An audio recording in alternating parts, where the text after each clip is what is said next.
Praise the Lord. सबको जय मसीह की।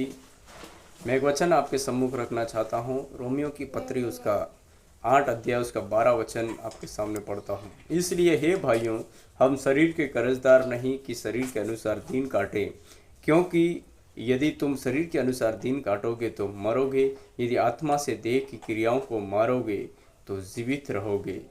इसलिए कि जितने लोग परमेश्वर के आत्मा के चलाए चलते हैं वे ही परमेश्वर के पुत्र हैं।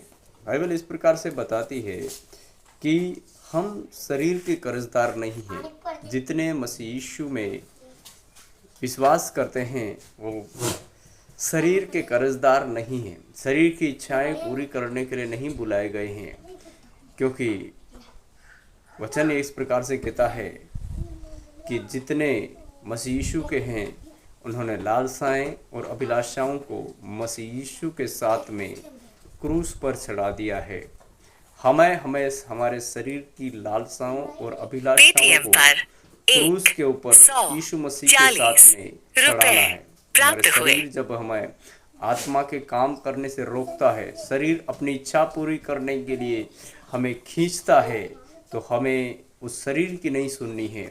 हमें उस समय आत्मा से, पवित्र आत्मा में होकर की देह की जो क्रियाएं हैं उनको मारना है। आत्मा से देह की क्रियाओं को मारना है। पौलुस इस प्रकार से कहता है कि मैं अपने शरीर को मारता, कूटता और उसे वश में लाता हूँ। इसका मतलब ये नहीं है कि वो अपने शरीर को मारता था। वो उपवास रह करके, प्रार्थना करके, परमेश्वर की उपस्थिति में जा करके, अधिक से अधिक परमेश्वर की उपस्थिति में रह करके शरीर की इच्छाओं को मारता था और वो परमेश्वर के कामों को अधिक से अधिक करता था। इसलिए पौलुस ने लिखा है कि मैं अपने शरीर को मारता, कूटता और उसे वश में लाता हूँ। इस प्रकार से हम भी आत्मा में होकर के पवित्र आत्मा की सामर्थ्य के द्वारा हमारे शरीर के ऊपर, उन इच्छाओं के ऊपर जय प्राप्त कर सकते हैं।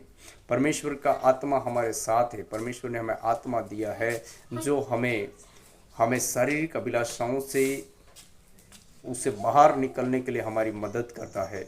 इसलिए हमें शरीर के कर्जदार नहीं हैं। शरीर की इच्छाएं पूरी नहीं करनी है।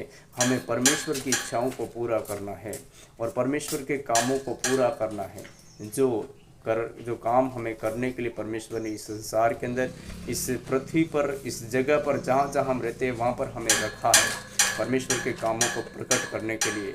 इसलिए हमें शरीर के ऊपर मन नहीं लगाना है, हमें आत्मा के ऊपर मन लगाना है और आत्मिक कामों को करते जाना है और आत्मा में दिन प्रतिदिन बढ़ते जाना है। इस मसीह के नाम